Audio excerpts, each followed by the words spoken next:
Bismillahirrahmanirrahim. Assalamualaikum warahmatullahi wabarakatuh. Selamat siang dan salam sejahtera bagi kita semua. Perkenalkan, nama saya Raditya Prasetyo Rahman dari kelas 12 IPS 1 sebagai pembicara pertama dari tim oposisi pada perdebatan siang hari ini. Yang saya hormati para dewan juri, yang saya hormati dewan moderator, yang saya hormati juga panitia pelaksana bulan bahasa 2020 serta teman-teman yang berbahagia. Mosi perdebatan pada siang hari ini ialah Dewan ini mengesahkan kegiatan pembelajaran berbasis daring saat pandemi. Secara umum, kegiatan pembelajaran berbasis daring hanya dapat diukur dari segi kognitif saja. Baik,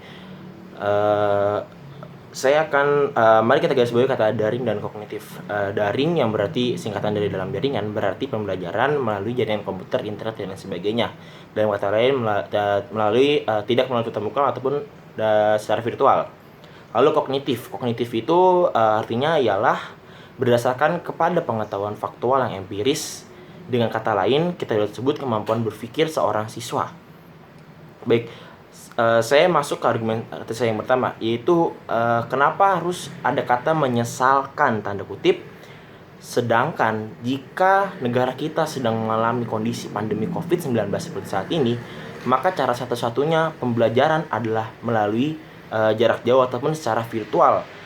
Jika siswa dan siswi tetap dipaksakan masuk melalui tatap muka, ini berakibat fatal dan lebih berbahaya karena lebih dapat menularkan virus tersebut gitu loh.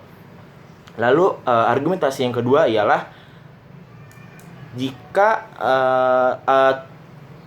pembelajaran daring tidak hanya dapat diukur dari segi kognitif saja gitu, tapi harus juga diukur dari secara sudut pandang lain. Jika kita ingin maju, jika negara Indonesia ingin maju, maka sudah seharusnya harus dipandang dari berbagai belah sudut gitu, tidak hanya harus dipandang dari satu sudut. Maka jika Indonesia hanya mengedepankan kognitif, maka aplikasi yang namanya Google itu jauh lebih maju dan jauh lebih baik ketimbang Indonesia. Indonesia bukan kekurangan orang pintar, tapi kekurangan orang jujur. Itu adalah masalah negara kita untuk saat ini. Lalu argumen saya selanjutnya ialah bahwa pembelajaran jarak jauh atau daring itu juga mempunyai dampak positif. Yang pertama, tentunya kita dapat hindar dari mara bahaya virus COVID-19 ini. Dengan kita belajar di rumah, maka secara tidak langsung kita terhindar dari virus tersebut gitu. Lalu yang kedua adalah metode belajar yang variatif. Bagaimana tidak, dengan pembelajaran jarak jauh kita sebagai pelajar tentu dapat memfleksibiliskan ataupun mengatur jadwal belajar kita secara baik dan benar, tidak seperti ketika luring gitu ya. Kita pergi pagi lalu pulang sore dan lalu belum ada les dan lain sebagainya. Ini hanya akan menambah rumit siswa gitu ya. Jadi ini salah satu dampak positif juga. Lalu selanjutnya adalah lebih peka terhadap teknologi.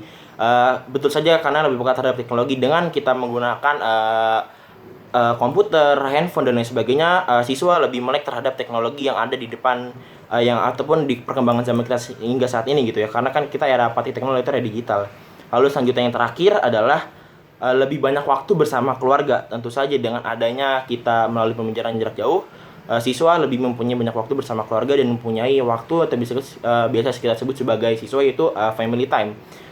Di sini kita juga lebih meningkatkan kemampuan terhadap kekeluargaan dan dampak fisiologis sendiri terhadap siswa tersebut gitu.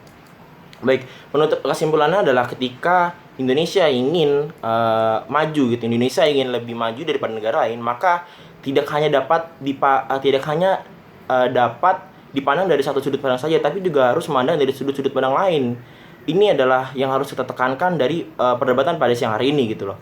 Jadi kesimpulannya adalah Indonesia bukan kekurangan orang pintar jika dilihatnya dari segi kognitif saja, tapi juga harus dilihat dari segi sudut pandang yang lain gitu. Segi sudut pandang yang lain, tidak hanya kognitif tapi segi pandang lain. Sekian yang dapat saya sampaikan, kurang lebih mohon maaf. Assalamualaikum warahmatullahi wabarakatuh.